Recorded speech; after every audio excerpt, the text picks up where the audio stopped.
श्री हरिवंश। भगवान श्री कृष्ण की लीला अनंतमुखी है।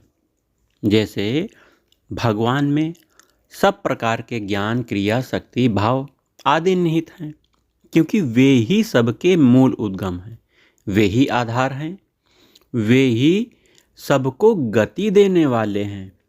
वैसे ही भगवान की लीलाएं भी अनंत प्रकार की होती हैं।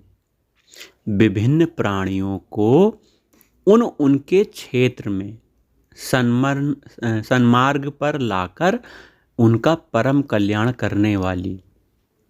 इसीलिए भगवान की लीलाओं में सभी रसों का समावेश होता है। उनमें सभी के लिए सद उपदेश है, सत शिक्षा है, सत आदर्श है। ऐसा कोई क्षेत्र नहीं है जिसमें वे सर्वोपरि गुरु ना हों, तभी तो वे जगत गुरु हैं। और जो जिस भाव से भगवान श्री कृष्ण के सामने आता है, उसको उसी भाव के अनुसार अपने लीला चरित के द्वारा भगवान शिक्षा देकर उस जीव का परम कल्याण करते हैं। जो जैसा संबंध जोड़कर भगवान के संपर्क में आना चाहता है, उसके उसी संबंध को वो स्वीकार भी कर लेते हैं, क्योंकि सहज ही वे सर्वभूत सुहृद हैं, सुहृदम सर्वभूतानाम।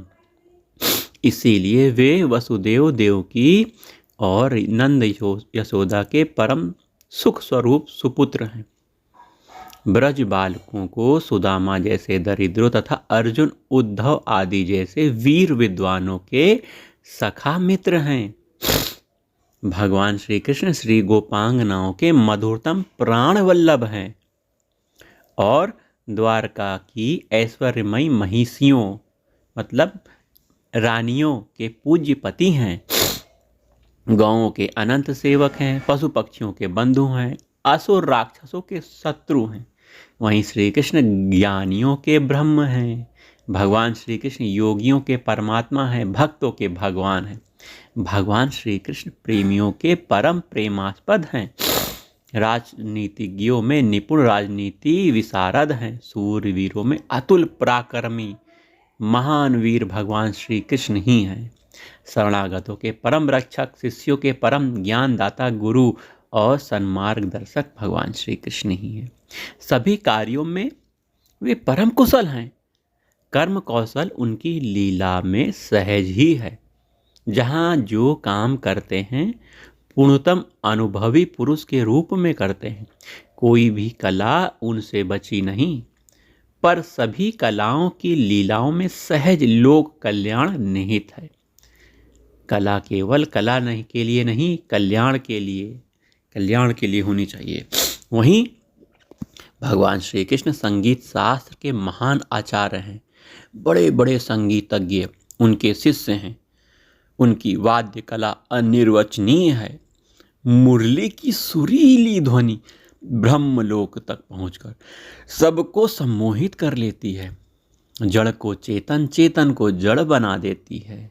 कोटि कोटि ब्रज सुंदरियां मुरली की ध्वनि को सुनकर उन्मत्त सी हो जाती हैं और सारे संसार के संपूर्ण संबंधों को भूलकर प्रियतम श्री कृष्ण के पास पहुंच जाती हैं एवं उन्हें सर्वात्म समर्पण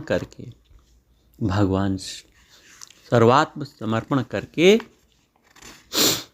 परमहंस ज्ञानी मुनियों और सर्व पूज्य देवताओं के लिए भी परम पूजनीय बन जाती हैं। भगवान श्री कृष्ण की नित्य कला तो सर्वथा विलक्षण है।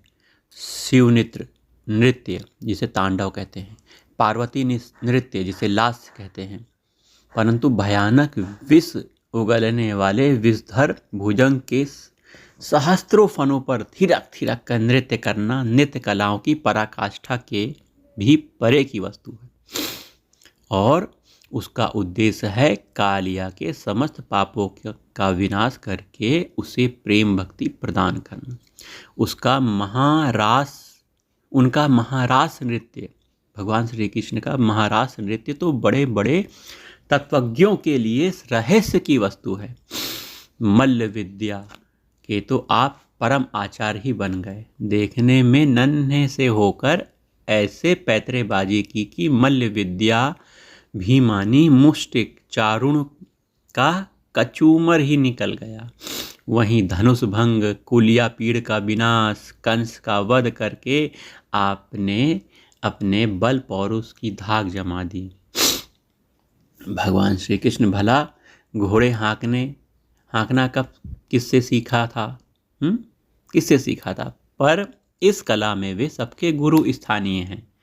शल्य सरीखे अश्व संचालन कुशल भी उनके सामने अपने को नगण्य मानते हैं, पर उनका यह सारथ्य कर्म है केवल मित्र धर्म का आदर्श रखने के लिए। धर्म युद्ध में अर्जुन को विजय दिलाने के लिए उनकी वाग्मिता प्रसिद्ध है। कौरवों के सभा में उनका भाषण सुनने के लिए दूर दूर से बड़े बूढ़े ज्ञानी क्षत्रिय पंडित विद्वान ऋषि पधारे थे और भगवान के वचनों को सुना था।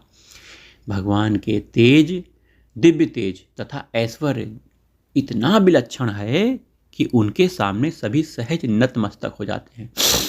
उनके समकालीन महान से महान ज्ञानी, विज्ञानी, ज्ञान वृद्ध, वयोवृद्ध, धर्मशील, तपस्यारत ऋषि, महर्षि, वीर, पराक्रमी, शांति प्रिय, विकट योद्धा सभी उनमें श्रद्धा करते और उनके लोकातीत ऐश्वर्य को देखकर चकित हो जाते थे, चकित रहते भी थे। साक्षात भगवान वेद व्यास, देवर्षि नारद, पितामह भीष्म, नाना, उग्रसेन, विदुर, युधिष्ठिर, भीम, अर्जुन, धृतराष्ट्र, कर्ण, गांधारी, कुंती आदि विभिन्न भावों तथा विचित्र स्वभाव से युक्त पुरुष और नारियां उन्हें ईश्वर बुद्धि में देख देख कर अपने को कृतार्थ मानते थे। जय जय राधा वल्लभ श्री हरिवंश, श्री हरिवंश।